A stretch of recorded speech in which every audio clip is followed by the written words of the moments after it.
Everybody, it's Emily. Welcome back to my homestead. As you can see, I've got a visitor on the farm today. That is my sister Elspeth. She is here with a new animal, and that has a lot to do, or completely to do, with what we are doing this morning.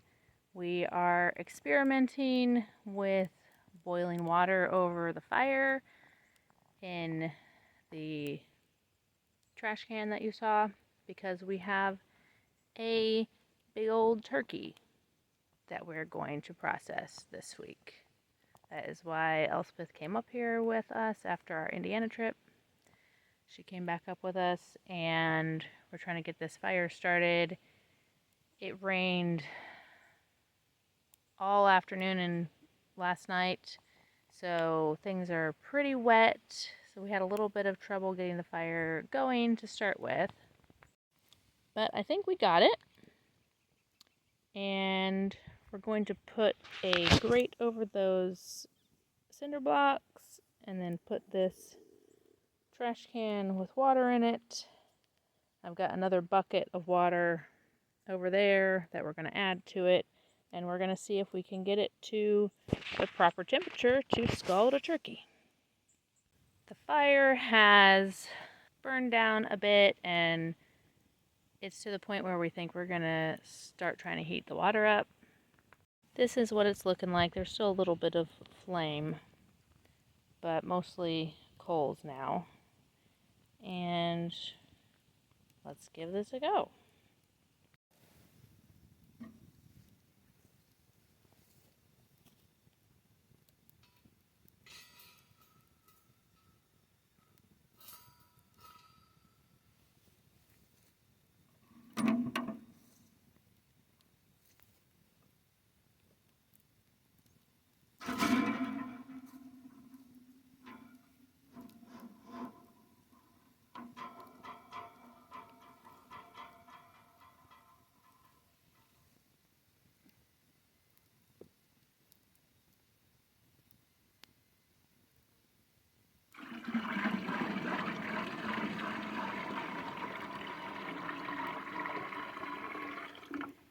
I think I've got it about halfway full.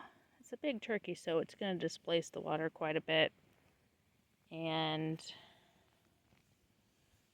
we'll just see how long this takes to get it heated up to the appropriate temperature.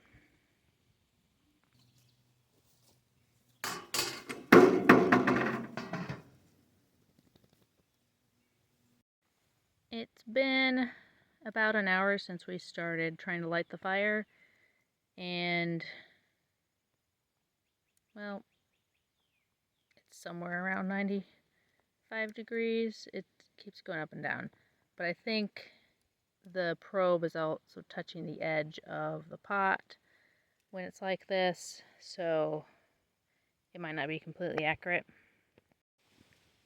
Now we're at the little over 2-hour mark. The fire died down a little bit too much while I was eating lunch, so I've got it going again. It had gotten down to 102. It's already back up to 106, so we'll just keep it going and hopefully it won't take too much longer. We are at about 2.5 hours, so I think if the fire keeps steady, I don't let it die down when we're ready to actually butcher the turkey, that 2 hours will be plenty. I just checked without the lid on and getting the thermometer stick right in the middle of the water. And it was holding the same temperature as when the lid was on. So we're at 142 already now. That was just, a minute ago that I showed you it was at 138. So we're trying to hit between 145 and 150. My sister was trying to check her poultry book that she likes to reference, it's Story's Guide to Raising Poultry, to see what temperature we want to scald the turkey at. But for our test, I think this is pretty good at 145. Let's go meet the turkey. This is Elspeth, up close instead of far away. She just found that it wasn't in Story Guide to Raising Poultry, it was in Story's Guide to Raising Turkeys, and we only need to get to 140, so we're good. We're definitely good. We can use this trash can when we're ready to butcher the turkey.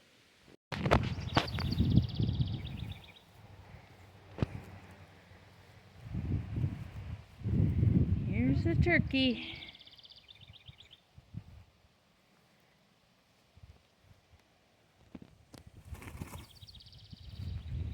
She's gotten pretty big. Elspeth thinks she's about 25 pounds, but we're gonna weigh her just to see.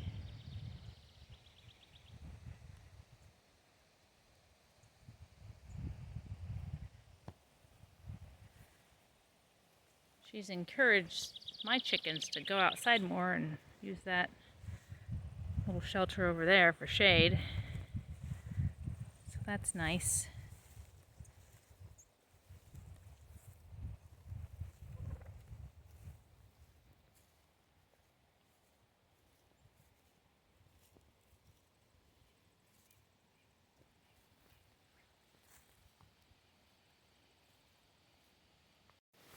We transported her up from Indiana in this box with a crate strapped on top.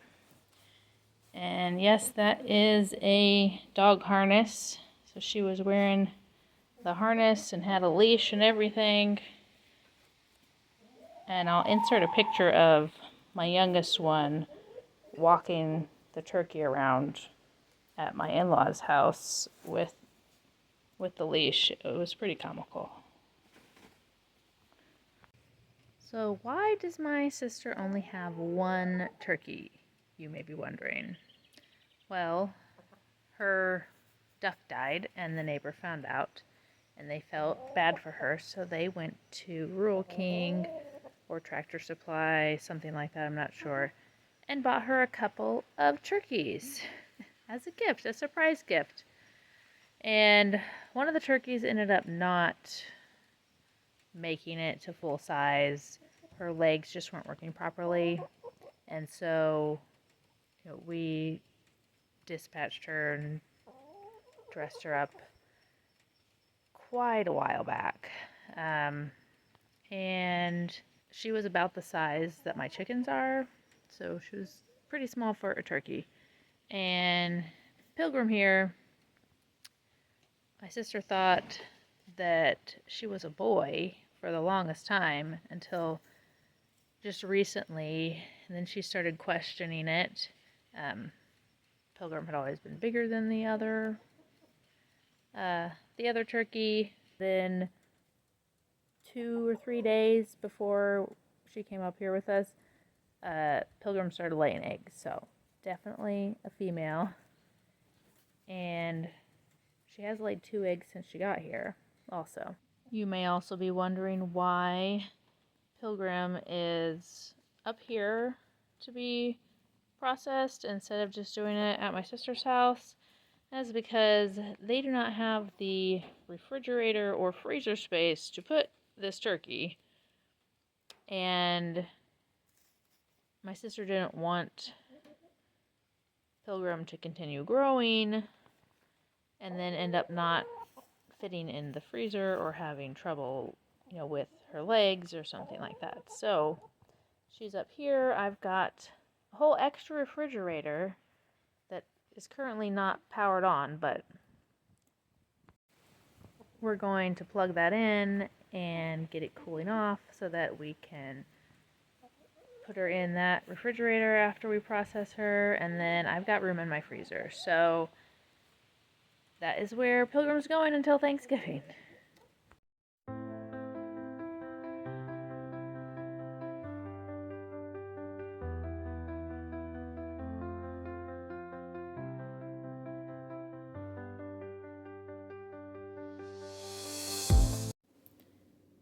False alarm.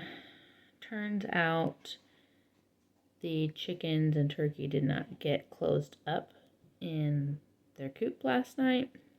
So the turkey has had access to forage the entire time and is a pretty good forager. So we are going to try that again tomorrow morning. It's the next morning and definitely turkey processing day. Second time's charm, I guess. And we actually, I think, are better prepared this morning, so it's okay that we didn't do it yesterday when we originally planned. We've decided to change locations of the fire. We didn't let that fire go to waste that I built yesterday. We went ahead and used it to roast hot dogs for dinner last night, and the kids had s'mores. But this morning we're up by the big barn. So we've got our fire that we're going to get started here. A table, which I'm going to cover with plastic because it's pretty rough. And this is our killing station over here. We've got a bracket we attached to this post, protecting it with a feed bag so it's easy to clean up. And we've got buckets. This bucket is going to sit on top of the other bucket so it's high enough to catch everything. And then we're actually going to use this feed bag as a kill cone. And we're going to hang it from the rope there. We spent a lot of time the day before yesterday trying to figure out how to make a kill cone big enough for a turkey. And we scoured the property for materials and found something, and it just wasn't quite long enough that the finished product was going to be big enough for her body to go in and her head to still come out the hole. So my sister had read somewhere or seen somewhere that you could use a feed bag with a hole in the middle. We don't know if it's like the plastic feed bags that we have now or if it was like a really old book where people still had cloth feed bags. That would probably actually work better than a plastic one. But we're going to give that a try.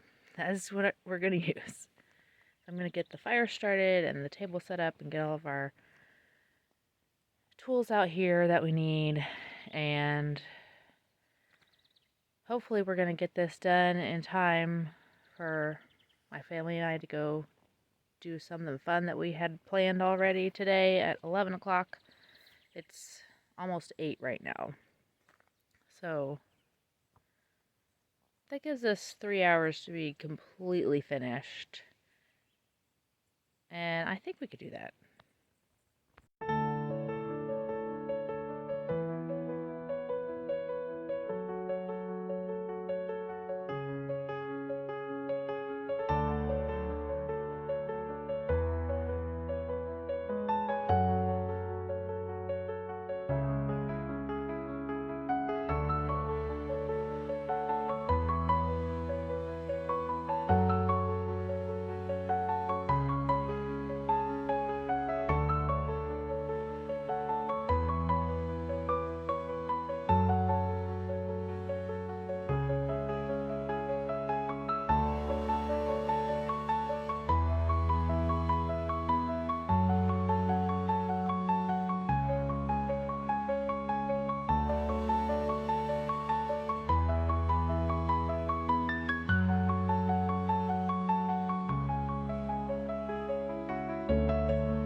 We've got everything ready to go. Got knives and shears, a bowl for the giblets, cutting board, covered the table with plastic and sanitized everything with this sanitizer. Got some dish soap that we added to the water over there, which is at 138. We're aiming for 140, so we're almost there.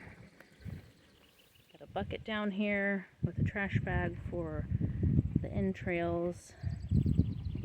and paper towels. And we've got our bucket of ice over here, which I'm going to go ahead and add water to in just a minute.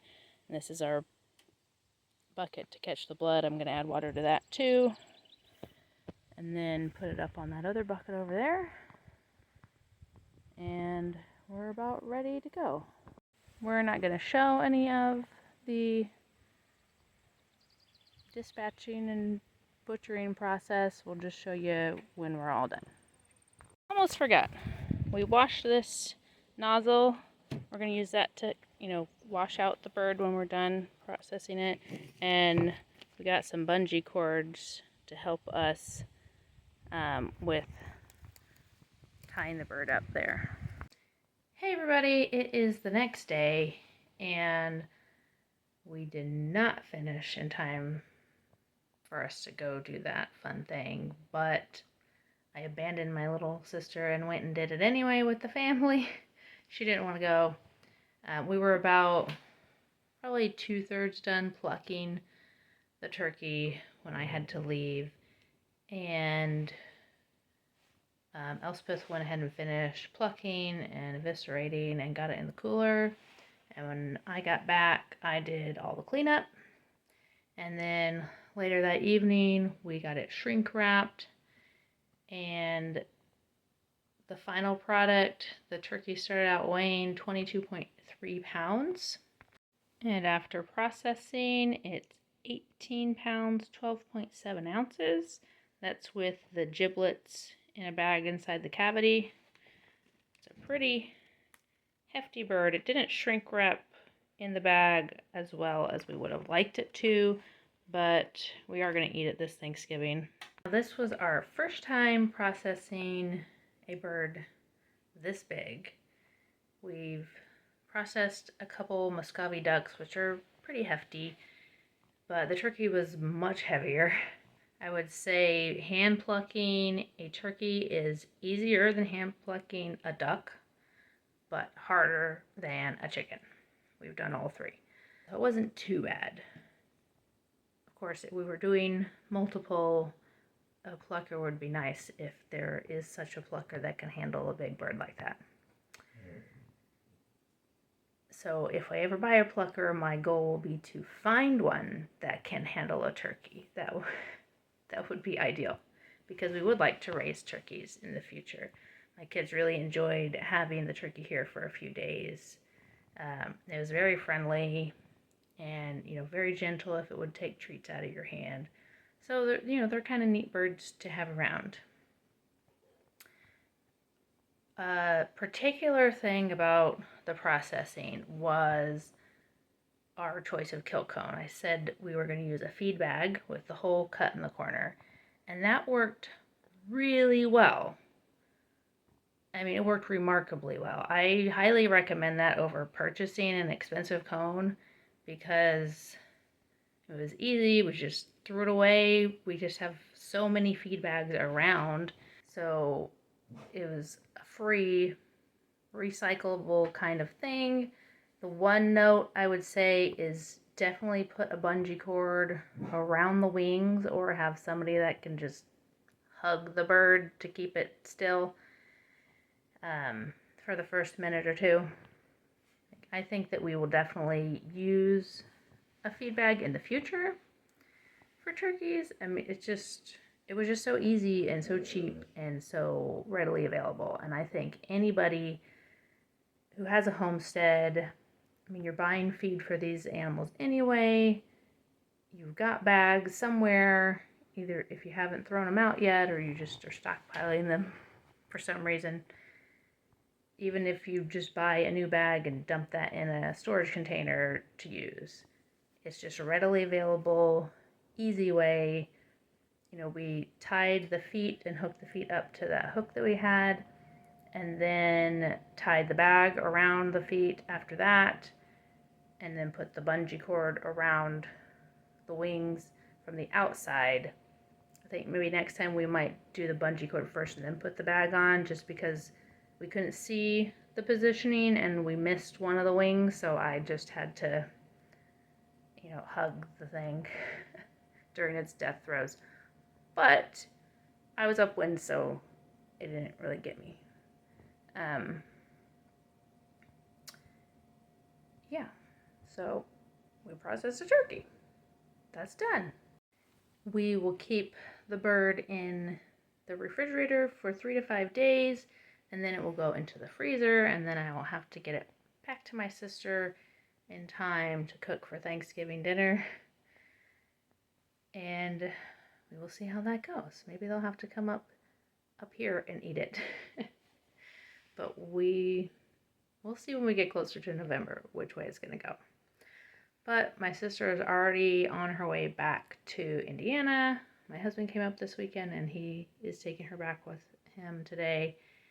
And so I'm sad to see her go, but we accomplished what we set out to.